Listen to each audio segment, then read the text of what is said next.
pleasant good morning to one and all. Myself, Arvi Varghese from second year BSc Nursing. Today, I am standing before you to give an introduction to World Diabetics Day. As we all know, we celebrate November 14th as World Diabetics Day. It was marked every year on November 14th, the birthday of Sir Frederick Banting, who discovered insulin along with Charles Busch in 1922. World Diabetics Day was created in 1991 by International Diabetic Federation (IDF) and World Health Organization (WHO) in response to growing concern about the escalating health threats posed by diabetes. It is the primary global awareness campaign focusing on diabetes mellitus, which is represented by a blue circle, which was introduced in 2006 as the common identity. The symbol aims to support all existing effort to raise awareness. The theme for Diabetics Day 2018 and 2019 was the family and diabetics. And this year 2020, the theme for diabetics is the nurse and diabetes. This campaign aims to raise awareness around the crucial role that nurses play in supporting people living with diabetes. Here, let me conclude my introductory phase. Thank you.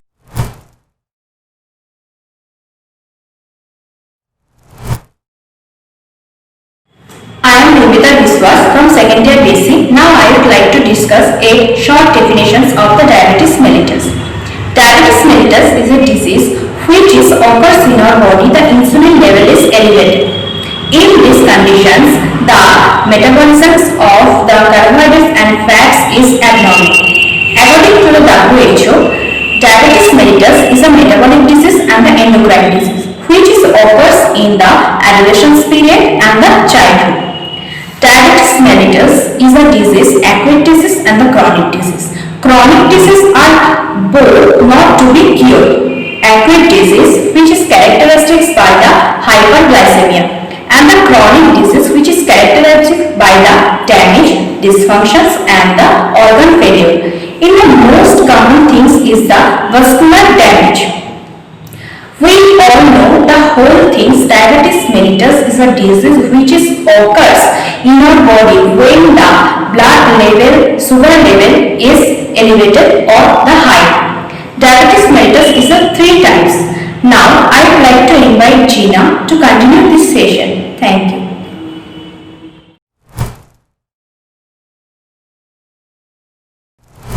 And it causes many health issues for the fetus. Maintaining health weight, exercise before becoming pregnancy. This too will help to prevent getting this gestational diabetes. So these are the main types of diabetes. So let me end my topic. Thank you.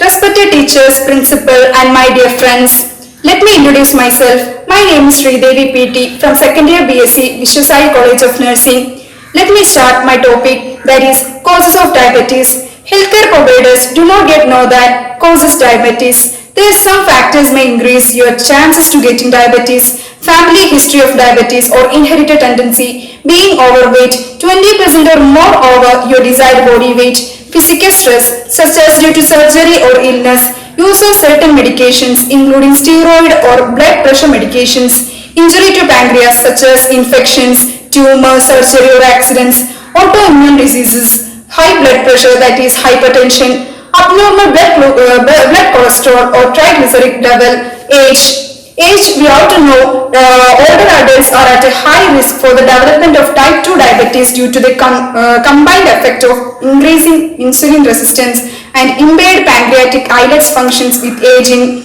Alcohol, smoking. This alcohol smoking, we have to know that risk increase with the years of heavy alcohol consumption or smoking. It is important to note that sugar itself does not cause diabetes. Eating a lot of sugar can lead to tooth decay, but it does not cause diabetes. infections, food and lifestyles, genetics, obesity, abnormal functioning of pancreas, abnormal functioning of liver, genetic defects of beta cell functions, genetic defects in insulin processing or insulin actions such as insulin gene mutations, insulin receptor mutations, and exocrine pancreatic defects. Exocrine pancreatic defects means frequently associated with diabetes with high prevalence in both insulin dependent or insulin independent patients. It is perceived as a complication of diabetes. Infections means influenza or pneumonia caused by streptococcus pneumonia. This is why immunization for influenza and pneumococcal disease are recommended for people who have diabetes. Drugs, gestational diabetes. Gestational diabetes means some women tend to experience high level of blood glucose as during pregnancy due to reduced sensitivity of insulin receptors. These are the causes of diabetes. We ought to know that. So let me end my topic. So thank you very much.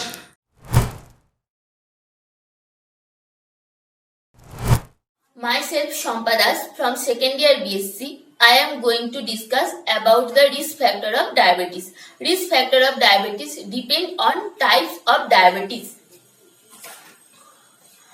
Risk factors for type 1 diabetes. First factor, family history. If your any family member such as your siblings or parents have type 1 diabetes, then you have also increased the risk of type 1 diabetes. Environmental factor. Circumstances such as exposure of viral illness likely play a role in increasing type 1 diabetes. The presence of damaging system cell. If your any family members have type 1 diabetes and are tested of autoantibodies diabetes and you have this type of autoantibodies, then you have risk to increase the type 1 diabetes. Geography. Certain countries such as Sweden, Finland has higher rate of type 1 diabetes. Risk factor for increasing pre-diabetes and type 2 diabetes. First factor, weight.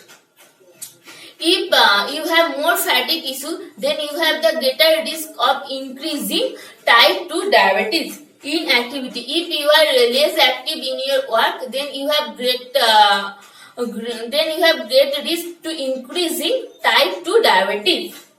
Family history. If your any close family members have type 2 diabetes, then you have the risk of increasing type 2 diabetes. Race or ethnicity. Diabetes happen more often in Hispanic, Latin Americans, African Americans, Native of Americans, Asian Americans, and Pacific Islander and Alaska natives.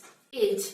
Your risk increase as you get older. Blood pressure. Having blood pressure over 140 by 90 mmHg is linked to increase the type 2 diabetes. Abnormal cholesterol and triglyceride. If you have low level of HDL and cholesterol, then you have the greater risk of increasing type 2 diabetes. And if you have a high level of triglyceride in the blood, then you have increasing the risk of type 2 diabetes. Risk factor for gestational diabetes. First factor, age. If any woman have age more than 25 years, then they have the risk of increasing gestational diabetes. Family and personal history. If your any family members have type 2 diabetes, then you have increasing the risk of gestational diabetes. Weight. If you have overweight, then you have the risk of increasing gestational diabetes.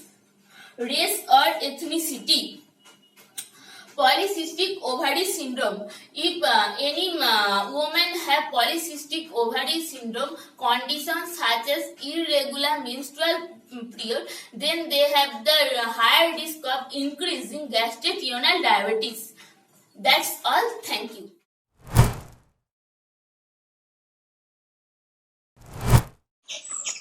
Welcome to all. Myself Archana Chandran from second year BSc. Today I am here going to talk to you about the clinical manifestations of diabetes. As we all know about diabetes, diabetes is a group of disease that result in too much sugar in the blood, or it is a metabolic disease. Already they talked about diabetes, so I go to my topic, the clinical manifestations of diabetes. In diabetes, there are mainly 3 P's. One is polyuria, second one is polydipsia, and third one is polyphagia. These are the classic symptoms of diabetes. Fatigue and weakness, slow wound healing, sudden vision changes, tingling and numbness in hands or feet, dry skin, peripheral neuropathy, recurrent vaginal infections, sores that heal slowly and recurrent infections. Onset of type 1, diabetes may be associated with stomach pain, increased blood glucose level, extreme hunger. In the presence of ketones in the urine, ketones are a byproduct of the breakdown of muscle and fat that happens when there is not enough available of insulin. In type 2, diabetes symptoms include increased thirst, hunger, fatigue, and blurred vision. In some cases, there may be no symptoms in diabetes. These are the clinical manifestations of diabetes. Thank you.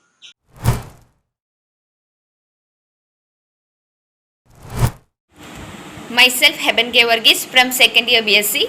My topic is diagnostic evaluation of diabetes mellitus. These tests are conducted for the identification of diabetes mellitus. First one is estimation of blood glucose. Second one is glucose tolerance test.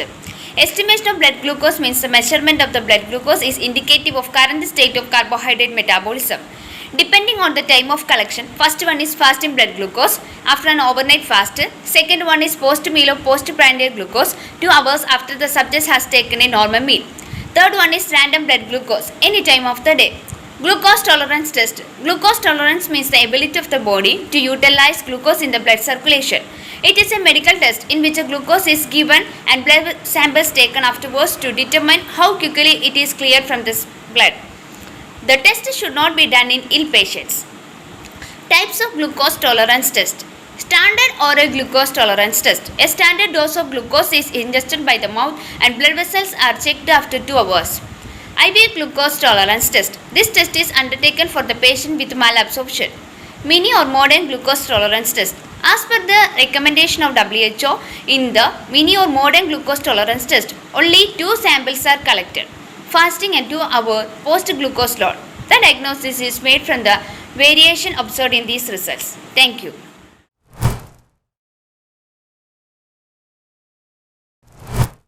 Myself Prabhati Nandi from second year BSc. I am going to discuss about treatment of diabetes mellitus. Treatment consists of self-care and anti-diabetic medication. Treatment includes diet, exercise, medication and insulin therapy. First I am going to discuss about self-care. Under this we have to do physical exercise, quitting smoking, weight loss, dietary fiber, nutrition counseling and diabetic diet. Then I am going to discuss about medication. First of all, anti-diabetic medication. This is the control the amount of sugar or glucose in the blood. Then anticoagulant, statin and insulin is there. Then modern methods in the treatment of diabetes mellitus is there. In this general approach, under this maintain normal glucosemia, reduce the risk of microvascular disease complication. And non-pharmacologic and pharmacologist therapy are the most important for the treat of the DM patient. In this way, we can treat this type of patient. Thank you so much.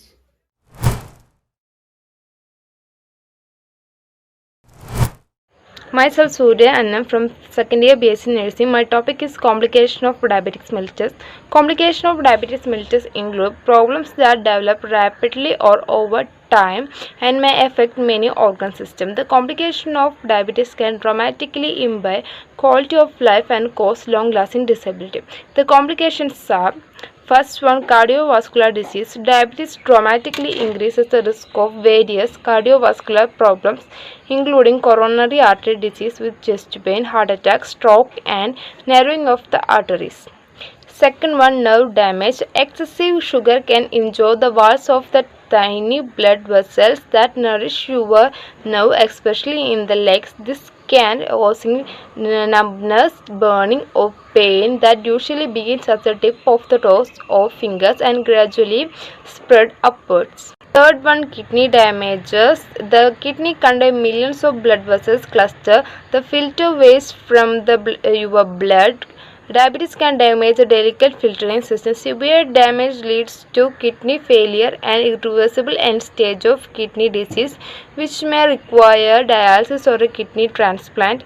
Fourth one, eye damage. Diabetes can damage the blood vessels of the retina, potentially leads to blindness. Diabetes also increases the risk of various vision conditions such as cataracts and glaucoma.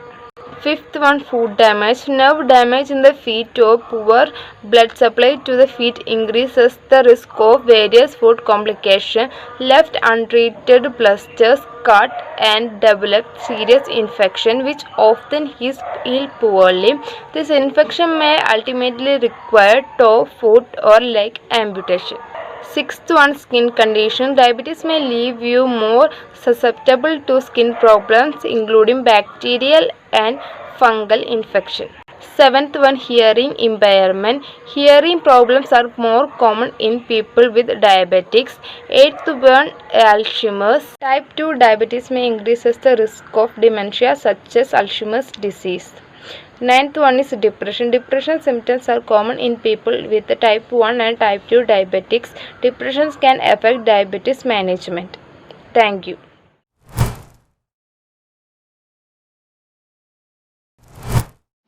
Good morning to all. Myself Nimya from second year BSc. I am here the topic with prevention of diabetes mellitus. Then first one is cut sugar and refined carbs from your diet. Eat food high in refined carbs and sugar. Increase blood sugar and insulin level can leads to diabetes. Then avoid these foods may help to reduce the risk of diabetes. The next one is work out regularly. Perform physical activity on a regular basis can increase insulin secretion and sensitivity can prevent the progression from pre-diabetes to diabetes. Then drink water as your primary beverages. Drink water instead of other beverages can control diabetes. Then reduce weight if you are overweight or obese. Then quit smoking. Smoking is strongly linked to the risk of diabetes, especially heavy smokers. Quit smoking can reduce the risk over time. The next one is following a very low carb diet. Following a ketogenic or very low carb diet can reduce the risk of diabetes. Then watch portion sizes. Avoid large portion sizes can reduce the risk over time. The next one is avoid sedentary behaviors like excessive sitting and all can reduce the risk. Then eat high fiber diet. Consuming high fiber sources at each meal can reduce the blood sugar and insulin can reduce the risk of diabetes.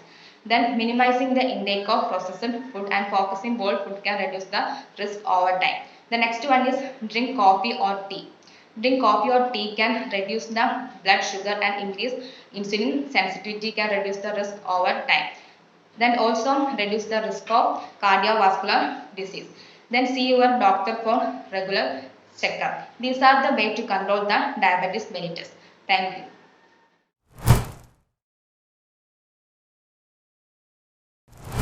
Pleasant good morning to all. Myself Chitra S. Krishna from second year BSc. November 14. We all know that the World Diabetes Day. I am here to tell about the national policies for control of diabetes. Government of India started National Diabetes Control Program in 1987 in some districts of Karnataka, Tamil Nadu and Jammu and Kashmir. In 1995 to 1996, 10 lakhs and 1997 to 1998, 1 crore were allocated for this program by Government of India. Due to paucity of funds in subsequent years, this program could not be expanded in remaining years. Now let's see some objectives of this program. The main objectives of this program are prevention of diabetes through identification of high-risk subjects and early intervention in the form of health education, early diagnosis of disease and appropriate treatment, morbidity and mortality with reference to high-risk group, prevention of acute and chronic metabolic, cardiovascular, renal and ocular complication of the disease, provision of equal opportunity for physical attainment and scholastic achievement for diabetic patients, of those partially or totally handicapped diabetic patients. The ultimate aim is to integrate control of diabetes into that of hypertension and heart disease. And also risk factors for diabetes are included in the Integration Disease Surveillance Project in 2004. These are the main activities done by national level to control diabetes. Here, let me conclude my topic. Thank you.